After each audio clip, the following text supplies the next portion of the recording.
Hello बच्चों, let's see this question. तो इस क्वेश्चन में अपन को क्या गिवन है कि दो परपेंडिकुलर रेलवे ट्रैक्स हैं और उन पे ट्रेन मूव करती है ए एंड बी रिस्पेक्टिवली। और ट्रेन ए मूव करती है नॉर्थ डायरेक्शन में जिस with the speed of 54 kilometre per hour, और ट्रेन भी मूव करती है वेस्ट डायरेक्शन में with the speed of 72 kilometre per hour. Upon assume कर लेते हैं कि जो दोनों ट्रेन है वो सेम पॉइंट से स्टार्ट करती है, मतलब दोनों अपने इंटरसेक्शन से स्टार्ट करती है। और अपन को बताना है relative velocity of ground with respect to train B.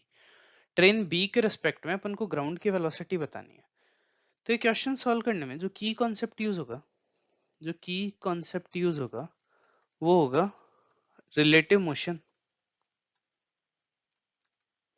अब मैं आप लोग को ये क्वेश्चन एक बार एक डायग्राम से समझा देता हूँ। मान लो ये रेल्स हैं, ये दोनों इंटरसेक्टिंग है। अपना डायरेक्शन का कन्वेंशन अपन ले लेते हैं नॉर्थ साउथ ईस्ट वेस्ट ऐसा।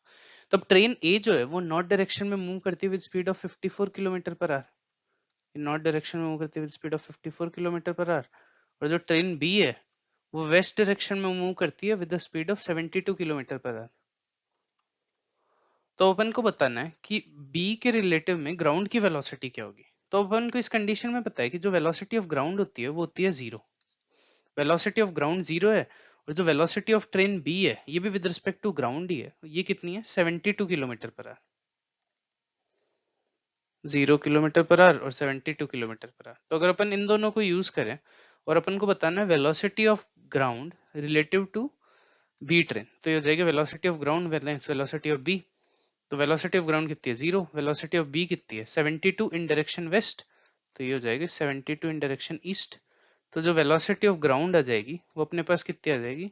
72 kilometre per hour in east direction. So the final answer is that the velocity of ground relative to the train B would be 72 km per hour in each direction. Hope you understand it well. Best of luck.